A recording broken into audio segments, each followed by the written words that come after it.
ഇന്നത്തെ പരിപാടി ഡെലിവറി ചെയ്യലല്ല വാങ്ങലാണ്. അപ്പോൾ നമ്മൾ ഡെലിവറി എത്തിയിട്ടുണ്ട്. തൃശ്ശൂരുള്ള നമ്മളെ ഷുഹൈബ് ബ്രോയിൻ്റെ കയ്യിൽ നമ്മൾ 2 ബേഡിനെ എടുത്തിട്ടുണ്ട്. അപ്പോൾ അത് നേരെ എത്തിയിട്ടുണ്ട്. അപ്പോൾ കുറച്ച് ട്രാവലൊക്കെ ചെയ്തു വന്നുകൊണ്ട് തന്നെ നമുക്ക് പെട്ടെന്ന് തന്നെ ലോഫ്റ്റിൽ എത്തിക്കണം. അപ്പോൾ പേയ്മെൻ്റൊക്കെ കൊടുത്ത് എല്ലാം സെറ്റാക്കി കഴിഞ്ഞതിന് ശേഷം നമ്മളിനി നേരെ വീട്ടിലോട്ട് പോവാണ്. അപ്പോൾ ഇന്ന് എൻ്റെ കൂടെ ഉള്ള അച്ചു ആണ്. ഞാനും അച്ചും കൂടെയാണ് പോകുന്നത്. ബേഡൊക്കെ സേഫാണ്, കുഴപ്പമില്ല. എന്താടാ വണ്ടി ഓഫായി പോയി.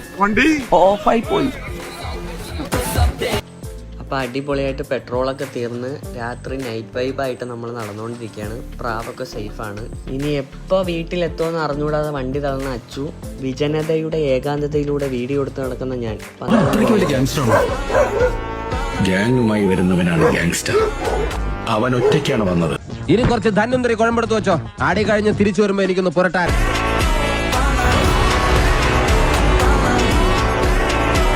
நான் முடிஞ்ச வரைக்கும் யுத்தத்தை தவிர்ப்பேன்.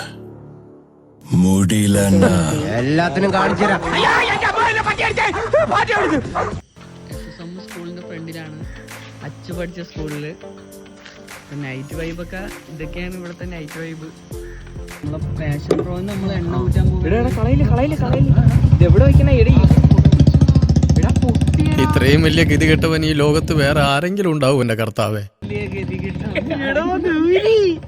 അല്ലല്ലേ, എന്നാ മൊത്തത്തിൽ എടുത്തോ.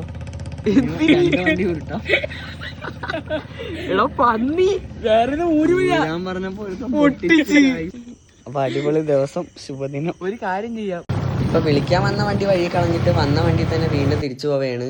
ബേഡിനെ പെട്ടെന്ന് വീട്ടിൽ എത്തിക്കണം, അതാണ് ഇപ്പൊ അൾട്ടിമേറ്റ് ലക്ഷ്യം. വണ്ടി വഴിയിലായാലും കുഴപ്പമില്ല. അപ്പം നമ്മൾ ബേഡിനെ സേഫായിട്ട് വീട്ടിൽ എത്തിച്ചിട്ടുണ്ട്. ഇനിയാണ് നമ്മൾ തിരിച്ചു പോകാൻ പോണ.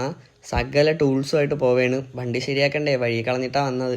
അപ്പം നമ്മൾ അച്ചു പണി തുടങ്ങിയിട്ടുണ്ട്.